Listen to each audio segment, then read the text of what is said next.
নমস্কাৰ বন্ধু আৰু বান্ধৱীসকল, পুনৰ এটি জব আপডেটৰ ভিডিঅ' লৈ আমাৰ চেনেল আছাম গ্ৰেভিটিলৈ আপোনালোকক স্বাগতম জনাইছোঁ।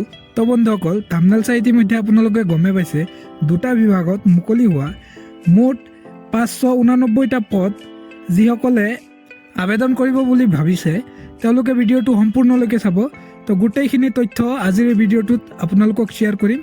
তো বলক আমি ভিডিঅ'টো ষ্টাৰ্ট কৰোঁ। তাৰ আগত যদি চেনেলটোলৈ নতুন হৈ থাকে তেনেহ'লে চেনেলটো ছাবস্ক্ৰাইব কৰি লগত থকা বেল আইকনটো প্ৰেছ কৰিব নাপাহৰিব, কাৰণ এনেকুৱা ধৰণৰ যেতিয়া মই জব আপডেটৰ ভিডিঅ' আপলোড কৰিম তেতিয়া লগে লগে আপুনি নটিফিকেশ্যন পাই যাব। তো এতিয়া আমি ডাইৰেক্ট অফিচিয়েল এডভাৰটাইজমেণ্টখন চাওঁ। তো আজিৰ প্ৰথমটো পদ আহিছিল director of women and child development Assam, অৰ্থাৎ মহিলা আৰু শিশু উন্নয়ন অসমৰ পৰা। ইয়াতে 33টা ষ্টেটিষ্টিকেল এছিষ্টেণ্টৰ বাবে পদ ওলাইছে আৰু এই পদবোৰৰ বাবে 24 ফেব্ৰুৱাৰীলৈকে লাষ্ট ডেট দিয়া আছে। যদি আপুনি ইণ্টাৰেষ্টেড বা এলিজিবল হয় তেনেহ'লে এই পদবোৰত আপুনি আবেদন কৰি ল'ব। আৰু এই পদবোৰৰ ডিটেইলছখিনি আমাৰ ভিডিঅ'ৰ ডেছক্ৰিপশ্যনত দি আছে, তাতে যাই একবাৰ চেক কৰি ল'ব। তাৰপিছত ইয়াতে নেম অফ পোষ্ট আৰু নাম্বাৰ অফ পোষ্ট দি আছে। ইয়াতে আছে ইউআৰৰ বাবে 17টা, OBC MOBCৰ বাবে 9টা, SCৰ বাবে 2টা, STPৰ বাবে 3টা, STHৰ বাবে 2টা আৰু PWDৰ বাবে 1টা। ইয়াতে চাওক এজ লিমিটটো এতিয়ালৈকে মেনশ্যন কৰা নাই আৰু এজ ৰিলেক্সেশ্যনটো মেনশ্যন কৰা নাই।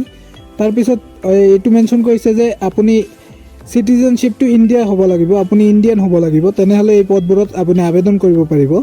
ইয়াতে ৰেচিডেণ্টশ্বিপটো অসমৰ স্থায়ী বাসিন্দা হ'ব লাগিব আপোনাৰ। তাৰপিছত ইয়াতে এডুকেশ্যন কোৱালিফিকেশ্যনখিনি মেনশ্যন কৰা আছে। এই পদবোৰত আবেদন কৰিব হ'লে আপুনি গ্ৰেজুৱেশ্যন কৰিব লাগিব, আৰ্টছ, ছায়েন্স, কমাৰ্চ যিকোনো এটাৰ পৰা গ্ৰেজুৱেশ্যন কৰিলে হ'ব। কিন্তু আপোনাৰ ছাবজেক্ট কেইটা থাকিব লাগিব ইকনমিক্স, ষ্টেটিষ্টিক্স আৰু মেথামেটিক্স। এই তিনিটাৰ ভিতৰত যিকোনো এটা ছাবজেক্ট থাকিলেহে এই পদবোৰত আপুনি আবেদন কৰিব পাৰিব। তাৰ লগতে ডিজাৰেবল কোৱালিফিকেশ্যনৰ কথাও কোৱা হৈছে। ইয়াতে ডিপ্ল'মা ইন কম্পিউটাৰ এপ্লিকেশ্যনত, মানে যিকোনো এটা কম্পিউটাৰ ডিপ্ল'মা মানে DCA, মানে মিনিমাম 6 মান্থৰ আপুনি DCA কৰিব লাগিব। যদি আপুনি ইণ্টাৰেষ্টেড হয় এই পদবোৰৰ কাৰণে তেনেহ'লে অনলাইন মাধ্যমে আপুনি এপ্লাই কৰি ল'ব। আৰু এই এপ্লিকেশ্যনটো ষ্টাৰ্ট হৈছে যোৱাকালি 4 তাৰিখে ষ্টাৰ্ট হৈছে আৰু 24 তাৰিখ 2024 ফেব্ৰুৱাৰীলৈকে থাকিব। তো আজিৰ দ্বিতীয়টো পোষ্ট আহিছে medical and health recruitment board আছামৰ পৰা।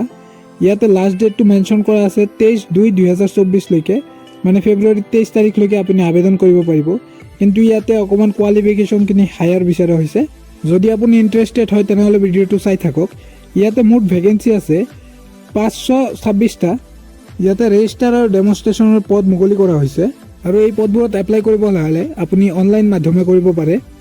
পে স্কেলটো ইয়াতে চাওক 57,700 টকাৰ পৰা 1,82,400 টকালৈকে আপুনি এই পদবোৰত পাব।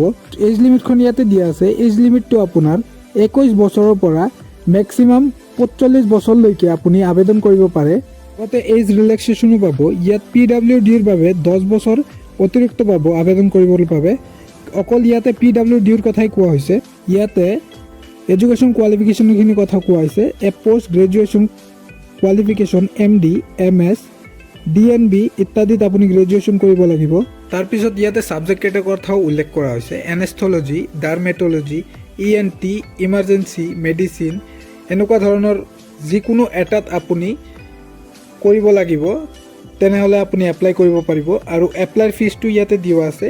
ইউআৰৰ বাবে 250 টকা, OBC MOBC SC STৰ বাবে 150 টকা আৰু BPL PWDৰ বাবে 1 টকা পে' কৰিব নালাগে।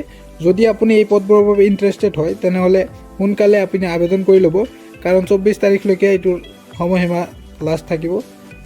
আৰু যদি এই পদবোৰৰ অফিচিয়েল ৱেবছাইটখন ভিজিট কৰিব চাই তেনেহ'লে আমাৰ ডেছক্ৰিপশ্যন চেক কৰক।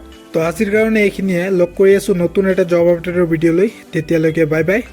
জয় আই অসম।